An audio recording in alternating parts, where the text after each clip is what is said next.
सुमित्रा जी का बेटा था अमित और बहू का नाम था अमृता। सुमित्रा जी की बहू की बातें सुनकर ऐसा लगता था कि जैसे वो बहुत इंटेलिजेंट है, क्योंकि उससे कभी भी कोई भी सवाल पूछो फट से जवाब दे देती थी। अरे भाई, उसके जवाब से तो गूगल भी पीछे रह जाता था। और इसलिए कम से कम सुमित्रा जी के घर में तो किसी को भी गूगल की जरूरत ही नहीं पड़ती थी। जब भी घर में कोई बात चलती, कोई कुछ भी कहता, तो अमृता फट से कह देती, ये तो मेरे साथ भी हुआ था, मुझे इसके बारे में सब मालूम है। एक दिन सुमित्रा जी अमित और अपनी बहू अमृता के साथ अमित के बुआ जी, फूफा जी यानी कि मुकेश और उर्मिला जी के यहाँ पर मिलने के लिए गए। अरे बहुत अच्छा किया अमित बेटा, इतने दिनों के बाद आए हो तुम। हाँ सुमित्रा भाभी, कभी तो आ जाया करिए अपने बच्चों को लेकर।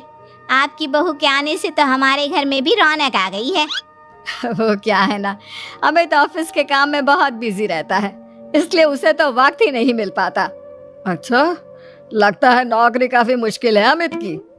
अरे नहीं नहीं फूफा जी, ऐसी कोई बात नहीं है। आप तो जानते हैं ना प्राइवेट जॉब में कितना काम होता है। अरे कोई समझे ना समझे, मुझे तो पता है प्राइवेट नौकरी में इतना काम करना पड़ता है कि इंसान की आफत आ जाती है। लेकिन बेटा, तुमने तो कभी जॉब की ही नहीं, तुम्हें कैसे पता? अरे जॉब नहीं की तो क्या हुआ मम्मी जी, सब जानती हूँ मैं। सबसे पहले ऑफिस में जाओ, वहां पर अपनी एंट्री डालो, उसके बाद दिन भर सिस्टम पर बैठकर काम करो। चारों तरफ कैमरे लगे होते हैं, आप अपनी नजर इधर की उधर नहीं कर सकते। उसके बाद दिन भर बॉस की चिक चिक सुनो, वो अलग से। यही सब होता है, मुझे ना सब पता है। अरे बहू रानी तो काफी इंटेलिजेंट है, हर बात की खबर है इसको। थोड़ी देर बाद, अब देखिए सुमित्रा भाभी, इतने दिनों के बाद आई हैं आप, खाना खाकर ही जाना, ऐसे तो मैं आपको जाने नहीं दूंगी। वैसे बुआ जी, खाने में क्या बनाया है? वो क्या है ना बेटा, आज तुम्हारी बुआ जी की तबीयत थोड़ी ठीक नहीं थी, इसलिए हमने सोचा कि जब तुम लोग यहाँ आ जाओगे तो बाहर से खाना मंगवा लेंगे और साथ में बैठकर खाएंगे। लेकिन बस प्रॉब्लम इतनी सी है कि मुझे बाहर से खाना ऑर्डर करना नहीं आता। सोचा जब अमित आएगा तो उसी को बोल दूंगी। अरे मुझे आता है ना, मैं कर देती हूँ ऑर्डर। बताइए क्या क्या मंगाना है आपको? इटालियन, कॉन्टिनेंटल, इंडियन, पंजाबी, सब पता है मुझे। क्या बात है बहू, क्या घर में भी खाना रोज बाहर से ऑर्डर करती हो? अरे नहीं नहीं नहीं बुआ जी, ऐसी कोई बात नहीं है, बस मुझे ना सब पता है। कोई बात नहीं अमृता, मैं अपने फोन से ऑर्डर कर देता हूँ। अरे क्या बात है, आजकल ऑनलाइन डिलीवरी पर कोई ऑफर नहीं चल रहा है, वरना काफी पैसे बच जाते हैं। कैसी बात करते हैं अमित, मैं कह रही हूँ ना मुझे सब पता है। मुझे एक बहुत अच्छा ऑनलाइन डिलीवरी वाला मालूम है, जहाँ पर 50% ऑफ मिल जाएगा। और आज तो वैसे भी फ्राइडे है ना, फ्राइडे को तो उस पर 50-70% ऑफर मिलता ही मिलता है। अरे क्या बात है, इसके बारे में तो मुझे पता ही नहीं था। अरे बेटा, जिस चीज के बारे में किसी को पता नहीं होता, हमारी बहू को पता होता है। एक काम कर, तू उसी को ऑर्डर करने दे। क्या बात है अमृता बेटा, तुम तो बहुत इंटेलिजेंट हो, सब कुछ जानती हो। कुछ दिनों के बाद सुमित्रा जी की कुछ सहेलियां उनसे मिलने के लिए आती हैं। अरे सुमित्रा बहन कैसी हो, बहू कैसी है तुम्हारी? अरे पूछिए मत, बहुत इंटेलिजेंट है मेरी बहू, सब कुछ जानती है। क्या बात है, बहू के आने के बाद तो औरतें दुखी हो जाती है, लेकिन तुम तो बहुत खुश लग रही हो। वो क्या है ना, मेरी बहू है ही इतनी अच्छी। अरे तो बुलाओ ना, हमारे साथ बैठेगी, बातें करेंगी तो हमें भी अच्छा लगेगा। सुमित्रा जी अमृता को बाहर बुलाती हैं और उसके बाद सब लोग बातें करने लगते हैं। क्या बताऊं, कुछ दिनों से घुटनों में इतना दर्द हो रहा है कि चला भी नहीं जाता। अब बुढ़ापे में तो ये सब चलता ही रहता है, क्या कर सकते हैं। आंटी जी, आप योगा करिए, योगा और साथ में ना काले तिल खाया करिए, आपके घुटनों का दर्द भाग जाएगा। लेकिन तुमको ये सब कैसे पता बेटा? अरे मेरे भी घुटनों में दर्द होने लगा था, मैंने योगा किया और काले तिल के साथ गुड़ मिलाकर उनके लड्डू बनाकर खाए, एकदम ठीक हो गए हैं मेरे पैर। अमृता, ये तुम क्या कह रही हो? इतनी कम उम्र में तुम्हारे पैरों में दर्द कैसे हो सकता है? अरे मम्मी जी, सच कह रही हूँ, एक बार अगर कोई ये नुस्खा अपना लेना बस मजा आ जाए। ठीक है बेटा, अगर तुम कहती हो तो मैं ये करके देखती हूँ।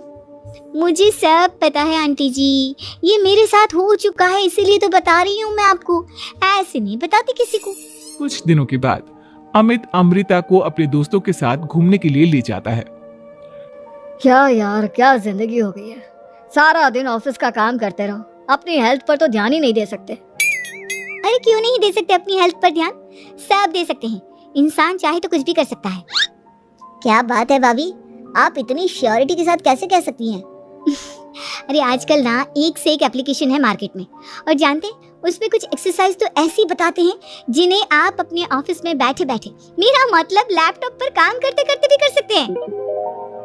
अमृता, ऐसी एक्सरसाइज के बारे में तो मुझे भी नहीं पता था, तुम्हें कैसे मालूम? अरे मुझे सब पता है, हर चीज की खबर रखती हूँ मैं, जानते हैं ना आप। लेकिन ऐसी कौन सी एप्लीकेशन है और ऐसी कौन सी एक्सरसाइज है भाभी? एक मिनट, मैं आपको अपने मोबाइल में दिखाती हूँ। अरे वाकई में भाभी तो सही कह रही है। देखो यार, इसमें कितनी अच्छी एक्सरसाइज दिखाई गई है। अपनी चेयर पर बैठे बैठे एक्सरसाइज भी कर लो, काम भी और हेल्थ भी। वाह भाभी वाह, मजा आ गया। लेकिन अमृता, तुम्हें इस बारे में कैसे पता? अब मेरे साथ जो चीज हो चुकी है उसके बारे में तो मुझे पता होगा ही ना अमित। मतलब तुम कब ऑफिस में काम करने गई जो तुमने ऑफिस करते करते एक्सरसाइज की? मैं जो किचन में काम करती हूँ अमित, घर के काम, वो किसी ऑफिस के काम से काम है क्या? बस मैं भी वो सब करते करते इनमें से कुछ एक्सरसाइज ट्राई कर लेती हूँ, इसीलिए मुझे सब पता है। सही है यार, तुम तो बहुत इंटेलिजेंट हो। कुछ दिनों के बाद, ये क्या है? एक दोस्त ने मेरे साथ एक मजाक किया है, लेकिन समझ में ही नहीं आ रहा। अरे बेटा, तो अमृता से पूछ लेना, उसके पास कोई ना कोई जवाब जरूर होगा। ठीक कहती है मम्मी जी, मैं सब जानती हूँ। लेकिन अमृता, ये थोड़ा मुश्किल है, सोच लो। मेरे लिए कुछ भी मुश्किल नहीं, दुनिया की कोई भी पहेली हो मैं चुटकी में सॉल्व कर लेती हूँ।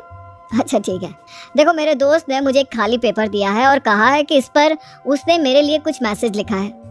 अब एक बात बताओ यार, खाली पेपर पर, I mean, जिस पर कुछ भी नहीं लिखा हुआ, उसे मैं कैसे पढ़कर बताऊं? अरे बस इतनी सी बात, इसे तो मैं चुटकियों में सॉल्व कर दूंगी अमित। लेकिन कैसे बहू? इस पेपर पर तो वाकई में कुछ नहीं लिखा हुआ, एकदम खाली पेपर है, कैसे क्या पढ़ोगी तुम? अमित, एक छोटा सा काम करो, जल्दी से एक मोमबत्ती लेकर आओ। अरे बहू, पेपर में आग लगाने का इरादा है क्या? नहीं मम्मी जी, इस पेपर पर अमित के दोस्त का लिखा हुआ मैसेज पढ़ने का इरादा है। अमित कैंडल लेकर आता है। अब ना बस इस पेपर को धीरे धीरे कैंडल के ऊपर घुमाते रहो, देखना 2 ही मिनट में मैसेज आपकी आंखों के सामने होगा। अच्छा ठीक है, मैं ऐसा करके देखता हूँ। 2 मिनट के बाद। अरे वाकई में इस पर तो अक्षर बनने लगे, लेकिन ये हुआ कैसे? और अमृता, तुम्हें कैसे पता? बहुत सिंपल है मम्मी जी, अमित के दोस्त ने नींबू के रस से मैसेज लिखकर उसे सुखा दिया। अब अगर मैसेज पढ़ना हो ना तो पेपर को आग के सामने ले जाओ और लेटर्स अपने आप उभर कर आ जाते हैं। वाह बहू, लेकिन तुम ये सब कैसे जानती हो? अरे मम्मी जी, जब मैं छोटी थी ना तो अपनी सहेलियों के साथ ऐसे ही गेम खेला करती थी। ये तो मेरे साथ कितनी बार हो चुका है, मुझे सब पता है। थैंक यू यार अमृता, तुम्हारी वजह से हमें कुछ भी सोचने की जरूरत ही नहीं पड़ती, तुम सब कुछ बता देती हो। कुछ दिनों के बाद सुमित्रा जी को अमृता के प्रेग्नेंट होने की खुशखबरी मिलती है और सुमित्रा जी अमृता को डॉक्टर के यहाँ लेकर जाती है। देखिए सुमित्रा जी, आपकी बहू की तबीयत बिल्कुल ठीक है, किसी भी तरह की चिंता करने की कोई जरूरत नहीं है, लेकिन हाँ, उनको आयरन वाली डाइट खाने की बहुत जरूरत है। ठीक है डॉक्टर साहब, आप बता दीजिए मैं अपनी बहू को क्या क्या खिलाऊं ताकि उसकी तबीयत ठीक रहे और आने वाले बच्चे की भी। अरे मम्मी जी, इसमें डॉक्टर से पूछने की क्या जरूरत है, किशमिश है, अनार है, पालक है, ये सब खाना चाहिए, आयरन का लेवल बिल्कुल बराबर रहता है। अरे वाह, आपकी बहू तो सब कुछ पहले से ही जानती है। ये तो बहुत अच्छी बात है। देखो, आयरन के साथ तुम्हें कैल्शियम भी खाना होगा, जानती हूँ मैं। अगर आयरन की खाली सप्लीमेंट लेते हैं और कैल्शियम नहीं लेते तो बॉडी उसे अच्छे से एब्जॉर्ब नहीं कर पाती, सब पता है मुझे। बहू ये भी मालूम है? हाँ मम्मी जी, आप तो जानती है ना, मुझे सब पता है। आपकी बहू की बातें सुनकर अच्छा लग रहा है।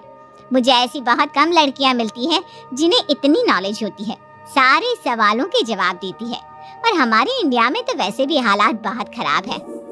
बिल्कुल ठीक कह रहे हैं आप डॉक्टर साहब, लेकिन मैं उन लड़कियों की तरह नहीं हूँ। बहुत ख्याल रखती हूँ मैं हर चीज़ का। और जानती हैं आप, हमारे घर में तो किसी को किसी चीज़ के बारे में गूगल करने की जरूरत ही नहीं पड़ती। बिल्कुल ठीक कह रही है अमृता। अरे कुछ भी पूछ लो, इसे सब पता होता है। अरे वाह, तुम तो बड़ी कमाल की लड़की हो। चलो ये तो बहुत अच्छी बात है, लेकिन फिर भी डॉक्टर की सलाह पर पूरा ध्यान देना चाहिए। वैसे क्या चाहिए तुम्हें, बेटा या बेटी? अरे डॉक्टर साहब, कुछ भी हो जाए, बस बच्चा अच्छे से हो जाना चाहिए। मुझे तो दोनों में से किसी से कोई भी परेशानी नहीं।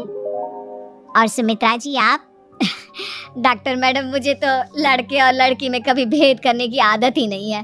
पोता आए या पोती, मेरे लिए तो दोनों एक बराबर है। सुनकर अच्छा लगा। वैसे आप जानती हैं, हमारे यहाँ पर तो लोगों को बड़ी बेचैनी रहती है ये जानने की कि पेट में लड़का है या लड़की, लेकिन विदेशों में ऐसा नहीं होता। हाँ, वहाँ पर तो सब कुछ पहले से ही बता देते हैं ना। ये भी कोई बात हुई भला? लेकिन तुम्हें कैसे पता कि वहाँ पर सब कुछ पहले ही बता देते हैं? अच्छा हाँ, तुम तो सब कुछ पहले से ही जानती हो ना। तुम्हारे साथ तो सब कुछ पहले से ही हो चुका होता है। नहीं मम्मी जी, ये तो मेरे साथ पहली बार हो रहा है, इसलिए मैं ये डायलॉग नहीं बोल सकती। अमृता की बात सुनकर सुमित्रा और डॉक्टर दोनों हंसने लगते हैं।